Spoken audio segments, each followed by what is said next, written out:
Ini adalah sebuah kajian yang insya Allah memberikan kita pengetahuan seputar kurban.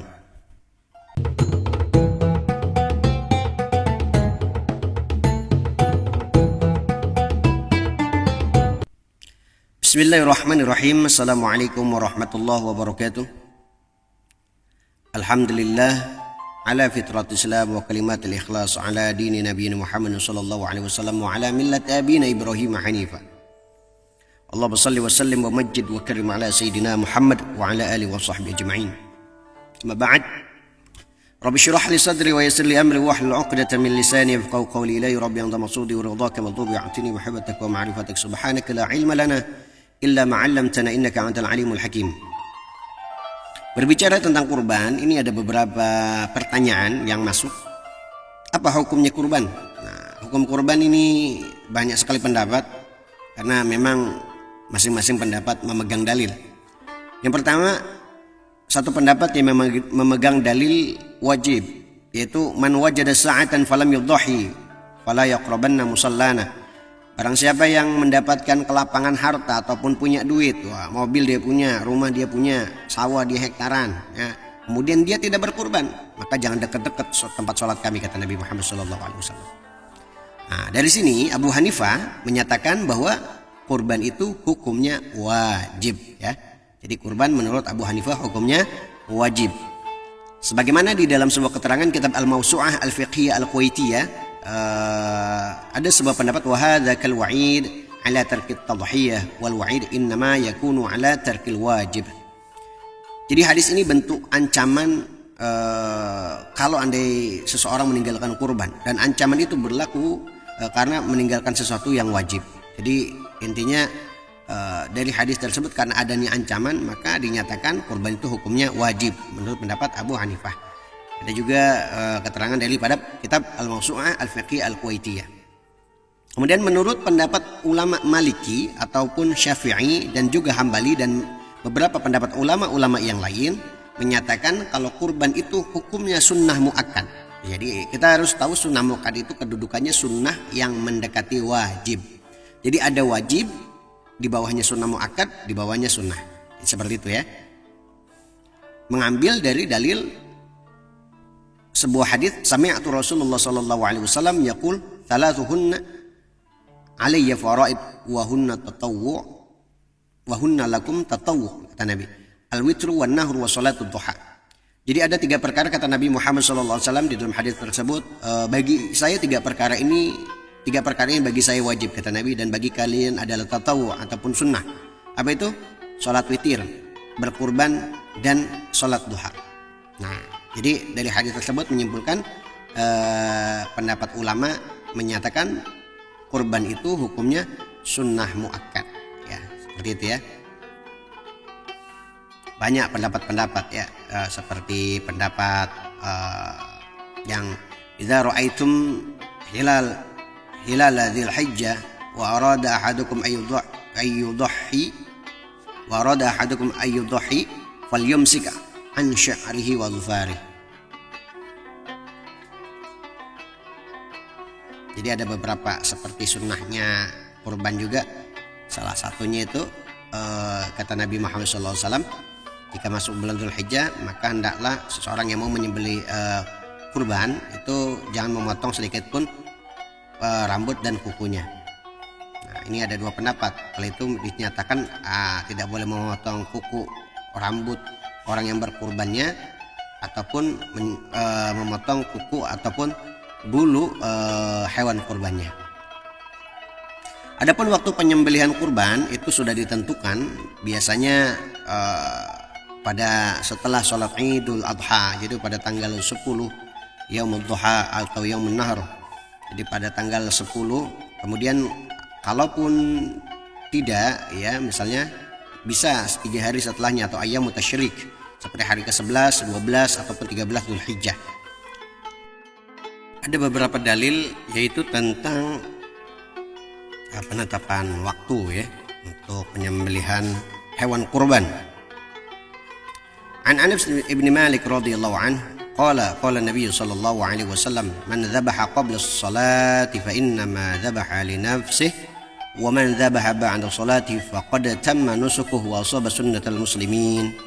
Dari Anas bin Malik radhiyallahu anhu bahwa Nabi sallallahu alaihi wasallam bersabda, siapapun yang menyembelih kurban sebelum salat Idul Adha. Jadi kalau orang yang menyembelih hewan kurban itu sebelum salat Idul Adha, maka dia menyembelih untuk diri sendiri ataupun dinyatakan sedekah lah ya.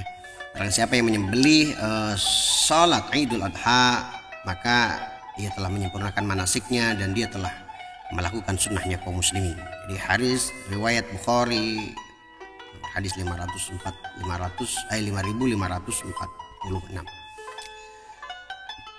Adapun mereka yang menyembelih hewan kurban sebelum salat Id, maka kurbannya dianggap tidak sah ataupun dinyatakan mungkin kalaupun dibagi-bagi dianggap sedekah bukan kurban ya.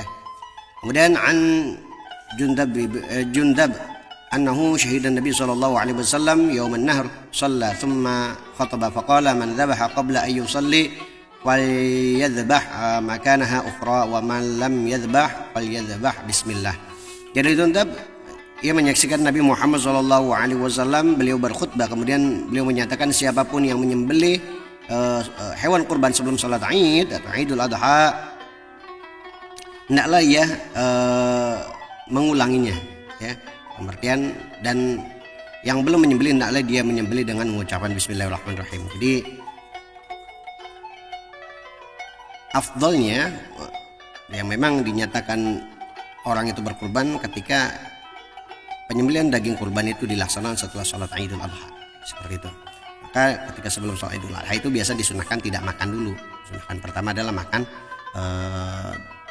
daging kurban dan akal Nabi Muhammad SAW kabid. Jadi Nabi Muhammad SAW itu memakan daging kurban, diantaranya itu adalah hatinya daripada hewan kurban itu sendiri. Sunnah ya makan hati hewan kurban.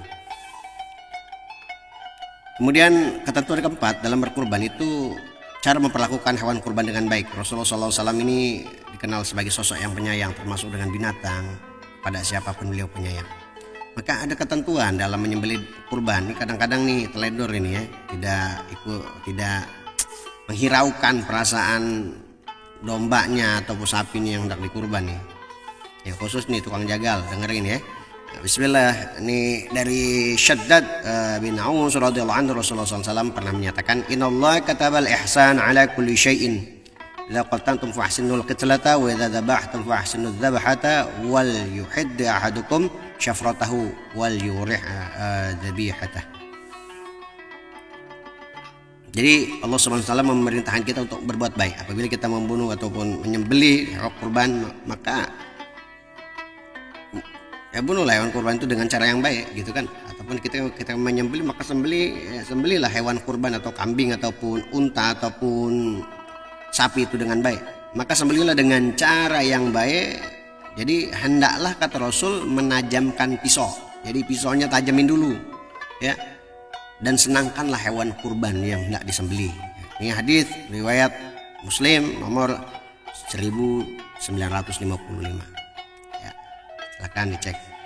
Menurut Imam Nawawi, menyenangkan hewan kurban itu adalah banyak poinnya ya. Di antaranya satu, menajamkan pisau. Jadi biar si hewan kurban itu tidak merasakan sakit ketika pisaunya tajam, langsung kayak udah maksudnya langsung selesai gitu kan, tidak merasakan rasa sakit dulu.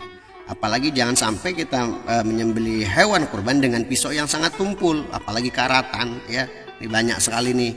Kadang-kadang mungkin banyak orang yang awam. Kemudian ya ini tajam nggak? Tajam gitu. Ternyata tumpul gitu kan.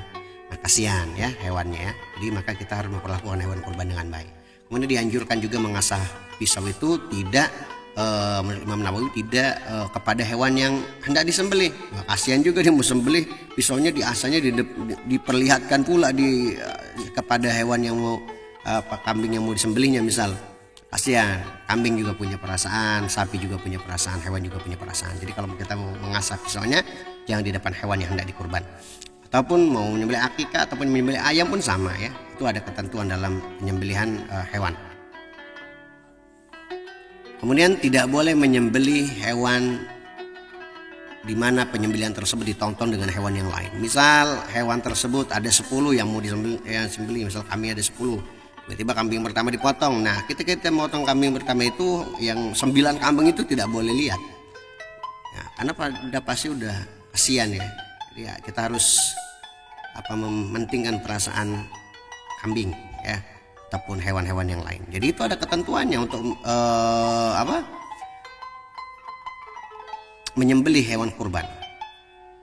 Kemudian ada boleh nggak daging kurban dijual ya, daging kurban dijual ataupun kulitnya dijual gitu kan. Misalnya kita kurban kulitnya saking sayangnya nih, kadang-kadang ada yang pelit banget gitu, diambil lagi kulitnya dijual. Nah itu dilarang oleh Nabi Muhammad SAW. Kalau bisa diberikanlah kepada yang lain gitu, yang membutuhkan. Itu kan kulit bisa dibuat untuk masjid gitu kan, kemudian bisa disedekahkan. Ya, banyak sekali pendapat. Ataupun juga misalnya dagingnya dikasih pada yang lain, jangan dijual ya. Anjuran Nabi Muhammad SAW tidak boleh menjual daging daripada hasil kurban. Jadi dalil larangannya sudah jelas, hadis riwayat Abu Sa'id radhiyallahu anhu, wala tabi'u luhumal hadi wal adha'i wa kulu wa tasaddaqu wastamti'u bijuludiha wala tabi'uha. Janganlah sekali-kali kamu menjual, kata Nabi, sembelihan atau al-hadi atau al-udhiyah atau daging daripada kurban. Jadi hasil daripada kurban itu tidak boleh dijual.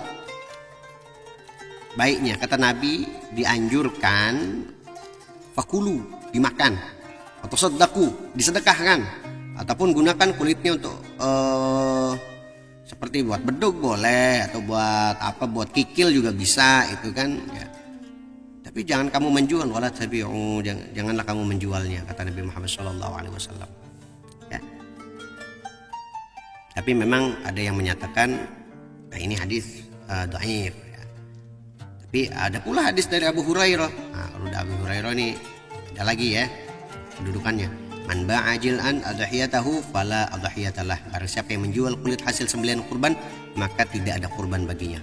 Kadang-kadang orang yang berkurban ini kan kulitnya nggak kepake, dia jual lagi gitu kan. Oh sayang nih saya beli, ini harus dijual. Nah, itu maka dinyatakan kurbannya tidak sah. Berikan semua hasil kurban itu kepada halayak kaum muslimin. Fuqara boleh, ya, masakin boleh. Jadi itu ya ketentuannya, jangan pernah menjual daging kurban.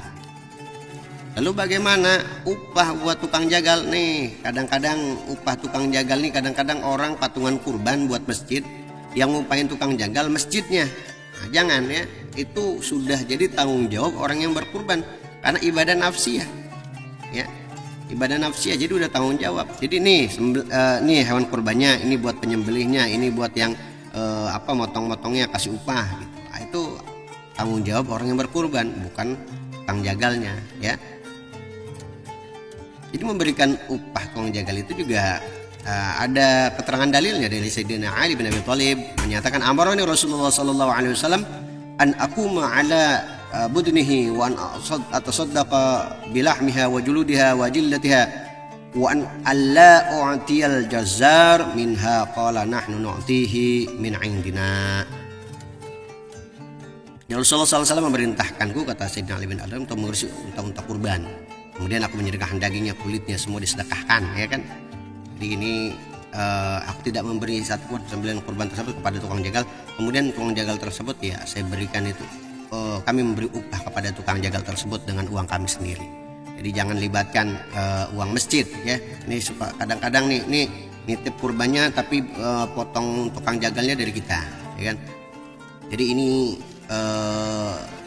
banyak sekali kejadian mungkin di lapangan sampai harus kas masjid dikeluarkan untuk upah tukang jagal. Ya hati-hati ya, kalau yang mau kurban upahnya sediakan sendiri. Kemudian bacaan saat menyembelih hewan kurban dari Nabi Muhammad SAW an Anas bin Malik radhiyallahu an, anna Nabi SAW kana yudahi bi kabshaini amlahaini aqranaini wa yusamma wa yukabbir wa yada'u rijalahu ala sifaiha wa fi ladhi dhabha bi yadihi muttafaqun alaih. Jadi dari Anas bin Malik radhiyallahu an, Nabi Muhammad SAW berkurban dengan dua gibas atau dua domba jantan yang berwarna putih dan bertanduk. Jadi ketika beliau menyembelihnya, dia mengucapkan atas nama Allah, kemudian bertakbir, ya Bismillah, kemudian Allahu Akbar, Bismillah, Allahu Akbar. Jadi mengucapkan Bismillahi, Allahu Akbar, dan meletakkan kedua kakinya di pipi gibas tersebut. Nah, itu bacaan lafaz untuk menyembelih daging kurban. Adapun bacaan-bacaan yang lain,